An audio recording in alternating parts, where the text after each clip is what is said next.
Welcome to our channel. Today we how to disable Photoshop crop tool ratio presets that ruin branding. Beginner guide step by step clearly. Open Adobe Photoshop on your computer. Select the crop tool from the toolbar on the left. Look at the options bar at the top of the screen. Locate the drop-down menu that shows the ratio presets. This menu may display options like original ratio or 1:1. To disable the presets, click on the drop-down. Choose ratio from the list of options. You will now see a clear button in the drop-down. Click on clear to remove any existing ratio settings.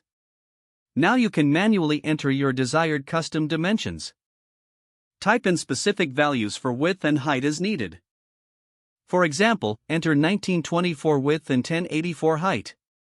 Ensure the Delete Cropped Pixels option is checked if you want to maintain image quality.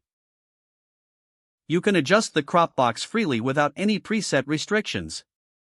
Once you've set your custom dimensions, start cropping the image. Click and drag to define the crop area on your image.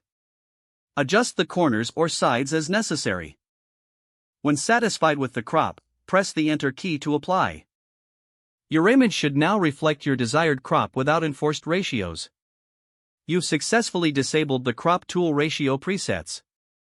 This will help in maintaining your branding consistency. If the page does not load, refresh the browser or try again in a private or incognito window. Make sure you are using the correct email address, then retype it carefully to avoid small typos. If your password is not accepted, use the reset option and create a new strong password you can remember.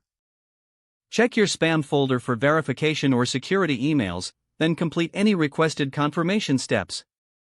Enable two-factor authentication if available to improve account security and reduce unauthorized access risk. After signing in, review your profile details so your contact information and settings are accurate and current. If you see an error message, note it down and try again after restarting your device and internet connection. Don't forget to like this video and subscribe to our channel for more step-by-step tech guides.